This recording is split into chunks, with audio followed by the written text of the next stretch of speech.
So she was originally meant to play for Cheryl Reeve. You guys don't know who Cheryl Reeve? She was the Team USA coach who basically has said a bunch of negative things on social media about Caitlin Clark, who had like a bad write-up in Christine Brennan's book, then deleted all the tweets and she deleted a bunch of tweets, said the tweets never existed in the first place, and basically Let's start with what might be the pettiest power move in recent WNBA history. Caitlin Clark wasn't just picking teammates for the All-Star game. She was drawing battle lines. And the first body on the ground? None other than Team USA and Minnesota Lynx head coach Cheryl Reeve. Originally slotted to play under Reeve, Clark reportedly made it clear, "I'm not suiting up for a coach who shaded me online and tried to erase it like nobody saw it." This goes far beyond a player saying, "I prefer another style." No.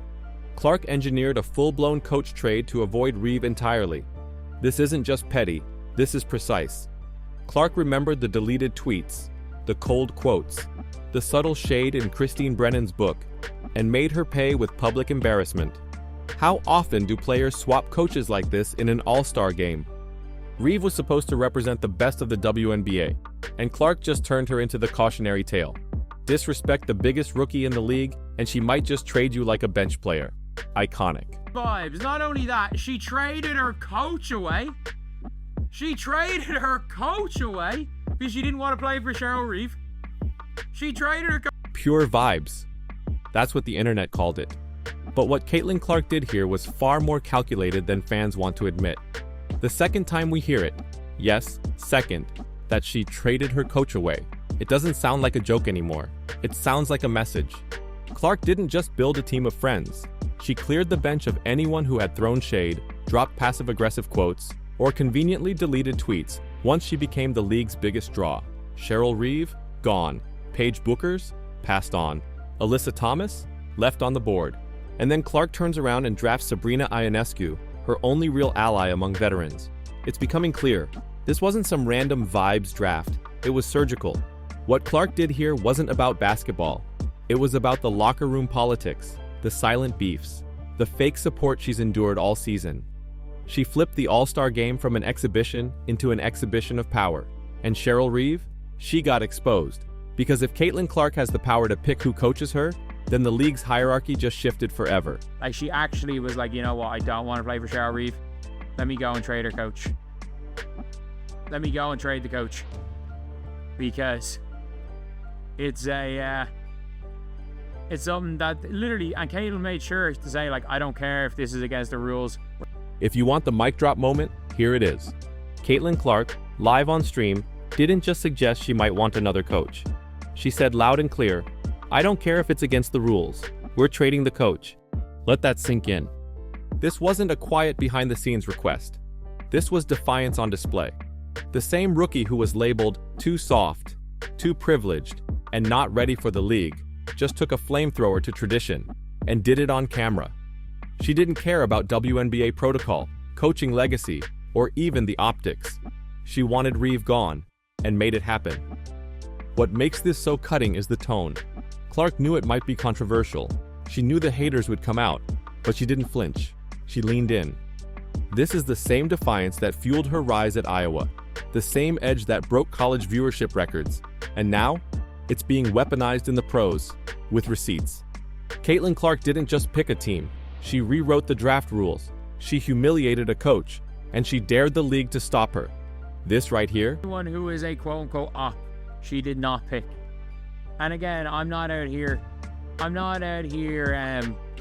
being out there saying that as if that's something that really comes in. Guess, you know what? Let's be real, she took none of them. She took nobody that said a bad thing about Caitlin Clark in public, or like in the public. This is the ultimate clapback. Caitlin Clark didn't just snub Cheryl Reeve, she purged the roster. No haters, no fake supporters, no media darlings who trashed her in interviews, then smiled at shoot-around. She built her all-star team like a trust circle.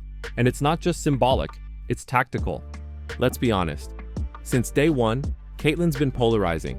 She's taken elbows, online heat, and more coded critiques than any rookie in memory. But now that she has the power, she's not turning the other cheek. She's drawing the line.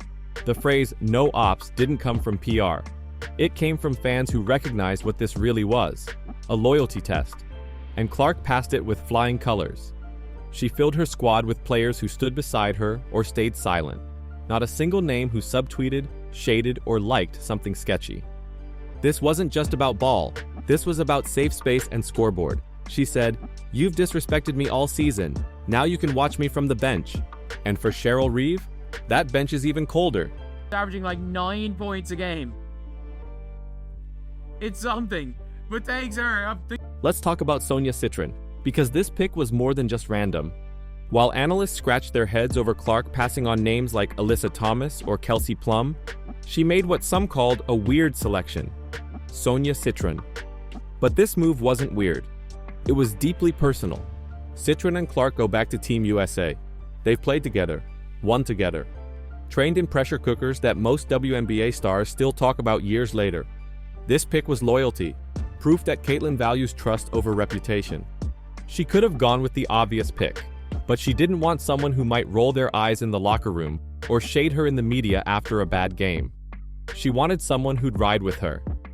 Citron may not have the biggest stat line, but she has something far more important in Clark's world: alignment. This isn't just team building, this is culture setting. It's Caitlin saying, "If you had my back before I had power, you'll be rewarded now that I do." And Cheryl Reeve? She's the anti-Citron. She's the one who doubted. Clark noticed, and she made her pay.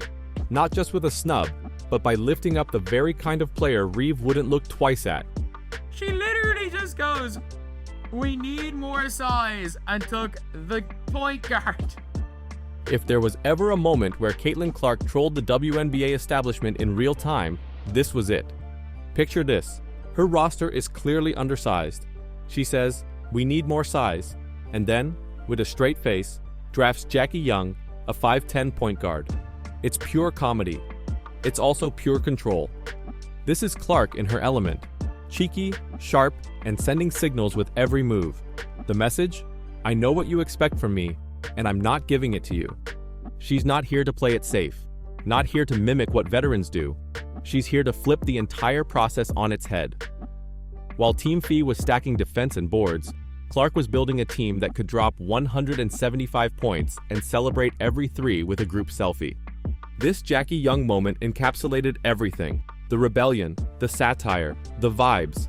And if you think Cheryl Reeve, a no-nonsense, hard-nosed, system-first coach, didn't hate watching this play out, you haven't been paying attention.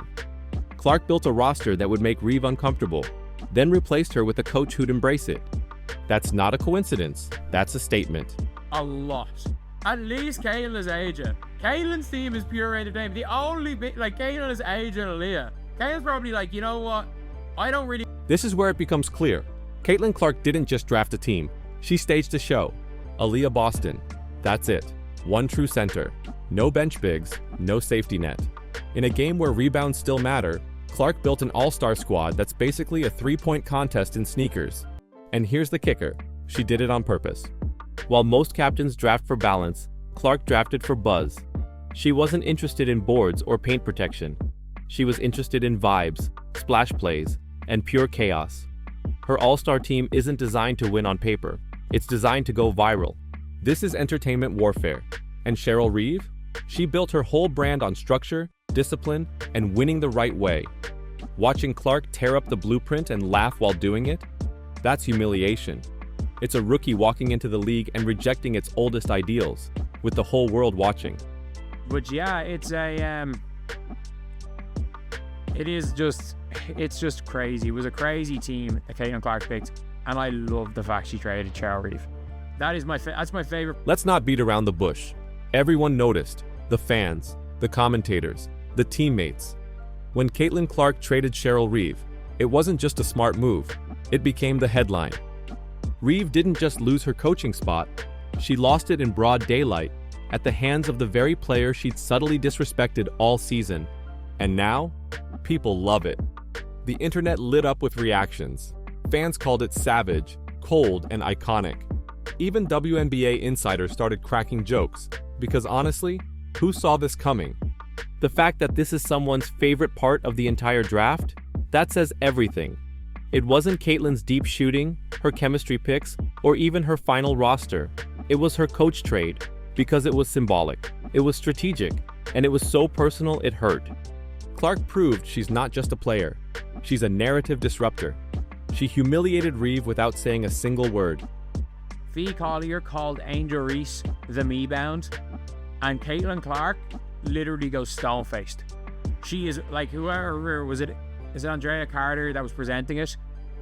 She's like laughing, and Caitlin is making sure she's stone-faced. She's like, "Why did you say?" This was the cherry on top, a moment that showed Caitlin Clark's emotional intelligence and her PR awareness. When Fee Collier cracked a joke about Angel Reese being the me-bound, Clark didn't laugh.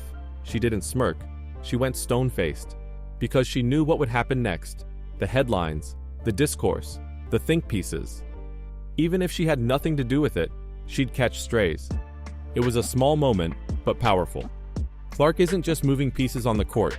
She's navigating a minefield off it, knowing every word, every glance, every reaction will be dissected. That's pressure most players don't experience. And Clark is doing it in her rookie year. But the deeper message? She's learned. She's not reacting out of emotion anymore. She's playing chess while everyone else is stuck on checkers. And Cheryl Reeve? She underestimated that. She thought Clark was too young, too reckless, too green to handle the spotlight. But in this single silent moment, Clark showed just how calculated she's become, and exactly why she had the power to swap coaches and silence her haters. Caitlin Clark didn't need to scream. She didn't need to tweet. She didn't have to clap back in interviews or drop passive-aggressive captions. She just waited. And when the moment came, she dropped the hammer. Trading Cheryl Reeve wasn't a fluke. It wasn't random. It was a masterclass in silent revenge. A woman who subtly shaded her in the media, ducked behind deleted tweets, and clung to veteran credibility, got publicly tossed aside by the league's most talked about rookie. And not just tossed, but replaced.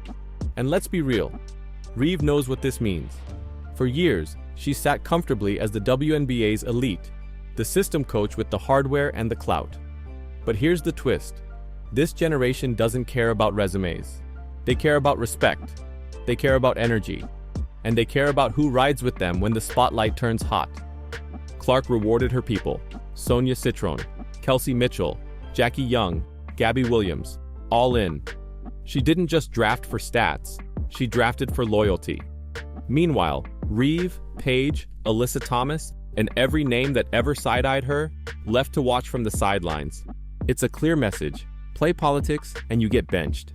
Even funnier, Clark said it might have been against the rules. And no one stopped her. The league didn't reverse it. Reeve didn't fight it. They all just sat there and let it happen. Because when you're Caitlin Clark, the rules bend. The spotlight follows. And even the most legendary coaches can't outrun the smoke when you're holding the match. So now we ask the big question, what happens next? Does Reeve retaliate when Team USA selections come around? Does the WNBA try to reassert control? Or are we watching the beginning of something bigger? The full arrival of a player who doesn't just score points, she shifts power? Because let's be honest, Clark could have played nice. She could have been quiet. She could have smiled through the shade and said, "I'm just happy to be here." But instead, she walked into the All-Star spotlight and traded her coach like a pawn. Your move, Cheryl.